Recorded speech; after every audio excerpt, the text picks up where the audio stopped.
Hello everybody. I wasn't planning to do a video this month, whether it was a review or a vlog, because I was going to focus on a music video, some other work I've been really encouraged to do lately since Christmas 2020, but here we are, tragically, unfortunately, regrettably, I am here to make a video. So this video is going to be about the insurrection at the U.S. Capitol and Library of Congress. And one of the things that needs to be addressed is the fact that 5 people were killed, and this attempted coup is something that has not only shaken the core of the United States, threatened our very beloved, cherished democracy. Maybe not the most perfect democracy, but it is a cherished one when it works. And since we know that it worked, considering that this election found no evidence of voter fraud, we should be seeing a peaceful transition of power from Trump to Biden. And instead, what we got was a selfish, spiteful, petty, insecure president inciting a riot in order to overturn the election. And what makes this incredibly heinous is that not only did he think that this would work somehow when Vice President Mike Pence has no power to do anything in Trump's favor. He's not here to do his bidding. And the fact that he thought this non-regulated militia would do something to help Donald Trump win the election, something he was delighted to watch on TV, that is absolutely heinous. And as far as the law is concerned, the word that I'm trying to find is frankly, I've been at a loss for words. I wasn't planning to make a video to even discuss this because I was having trouble trying to figure out what the solution to this was. We do know what the problem is, and it's not just Trump. Trump's just a symptom of the problem. We have most definitely this issue with not only hate and misinformation, but what really needs to be addressed is this very, very disgusting concept of tribalism that just won't seem to go away. And when the United States was founded, one would hope that a nation that was made for the people, by the people, public officials would work for the people. They are public servants. And this president is not a public servant. He functions completely on his own self-interest. And he stokes the fires of tribalism to such a degree to help him get what he wants. And this is the thing about tribalism that really, really bothers me. And it's the fact that every time somebody's trying to defend Trump, it's always the liberals' fault, it's always the left's fault, it's always some kind of like racial-based anger, which is meant to divide and separate people into groups. And trying to separate the human race, one species, into little groups is trying to presuppose that somebody's better than someone else. And the fact that we can't seem to get past these differences really makes everybody just more upset that we can't get past this concept. This is why tribalism doesn't work. You have to have respect and collaboration. The healing can start, but first we need to make anyone who breaks the law held accountable. You can't just get away with damaging and attacking and murdering people and threatening these buildings with explosives and bringing in weaponry and expect to get away with it. There was a guy in Las Vegas, I remembered as a kid. He was branded as the Fan Man, and he would run around the Strip or downtown, whatever, metropolitan Las Vegas, and he would be completely naked, and he would have a cape on him because he fashioned himself as a superhero, and maybe had a fan attached to his back to a battery, and that made the cape blow in the wind, and therefore he was the Fan Man. He was also very fast. He ran really fast. It was hard for the cops to catch him. He ran through casinos, and he ran through restaurants or something, and he was very hard to catch. The cops finally caught him, and because he's a normal guy, and this is my point, he's a normal guy, he's going to be prosecuted to the fullest extent of the law. So remember that a public servant is also just another guy, just another lady. And the law applies to everyone. No one's above it.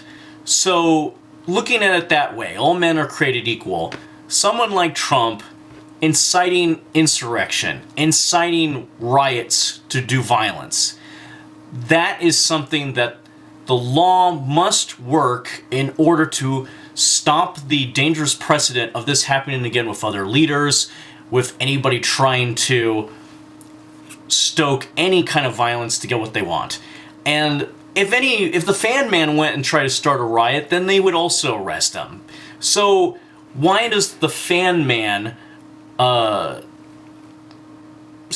was, infamous in his own right, why is he not at the same equal level as holding Trump accountable? And this is, again, the point of tribalism, is that certain people are better than others. And I freaking hate that. In many ways, there's only two kinds of people. And these are not groups. This is more like a seesaw or a thermometer. And it's stupid people and not stupid people. And stupidity is a temporary problem. It really is. Because anyone can be educated, anyone can be informed and mature to some degree where they're not taking a shit in their pants and crying about it. We're there to help the babies of the world to learn how to take care of themselves and not do stupid things. Case in point, when, according to the news, all these sources are saying, professional sources are saying that these dangerous Trumpers are going to try to start more riots coming up on the inauguration. And they're going to try to stop Congress from invoking the 25th Amendment. You guys don't even know that that's not a thing. The Congress does not invoke the 25th Amendment. That's not how it works. That's not how the systematic laws that were put into place work. It's the vice president and the cabinet that do that. So you guys don't even know how the system works properly. That's like getting an F on your exams in your college exams, and you decide to set the whole university on fire. That doesn't change anything that you still failed those exams and didn't understand the material. So we need to take a hard look in the mirror at who we are as a nation now, because we're in pain. And without a doubt, a lot of the people that are causing all this mayhem are also in pain. This is why we really need to step up our game with policy. That's how this works. You have to make policy that makes things better, and people can prosper and people will be happier. When people are trying to start some kind of revolution, it's because it's based on the fact that they're not happy with their social lives. And the thing is that if you're going to do such a thing, you gotta have some kind of policy in the end. So I really don't like how stupidity seems to be answered with more stupidity. The end game is more stupidity. And that's in turn because of this gigantic disinformation campaign that the right-wing media outlets, which are doing it just for the money. Let's be honest here. Follow the money. They are doing this to profit off of people's ignorance, who are losing themselves in delusion and conspiracy theories. And that's because these people are just too scared to look at the truth and look at science and look at the reality of things. You have to understand the reality is the reality. It may hurt, but that's what we all have to go on. Yes, we're all blobs of flesh hurtling on a gigantic sphere that is zooming through the universe, and there might not be much to it than that, but that's reality. That is the truth. So you have to find some kind of policies. This is what we need: competent leaders in charge who are not enabling monsters like a fake president, who are not senators who are enabling said fake president. We need to understand the reality that the person who won the election via more electoral votes and the popular vote, because Joe Biden was about policy. He was looking toward a more prosperous United States. This cognitive bias of ignoring evidence, of ignoring science, ignoring facts. There is no alternative facts. Facts are facts. Stop trying to point out the invisible ogre. The invisible ogre is not doing anything. It's people that are messing this up, not some kind of hidden organization like Spectre.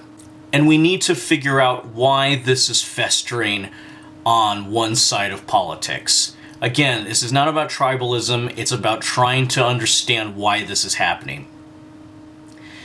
And, to anybody that's trying to point out this, never Trumper argument or whatever it is, everybody was a never Trumper before Trump showed up. That's just how the default settings work. And for any of the Republicans that remembered a time when it was about small government and fiscal responsibility and family values, there's no way that Trump is better than any of the Bushes or a Dwight D. Eisenhower, for that matter. There's no way you can make that argument. If you're trying to follow the emotion of Trumpism, the problem with emotion, as we're also finding out here, is that it's not a replacement for logic. Also, when people are trying to make this argument, whether it's not wearing masks or it's freedom of speech right now, since Trump has been banned from Twitter and other social media accounts, freedom does not replace, it does not usurp responsibility. You have to understand that freedom and responsibility go hand in hand. That's why that Spider-Man quote is very powerful. Rest in peace, Stan Lee. So, if you want to find the excelsior of the moment, you have to understand that human beings work best when we work together, when we collaborate, when we respect each other, when we love. It's why Martin Luther King was so successful. That's why we have a day based off of him coming up. Happy Martin Luther King Day.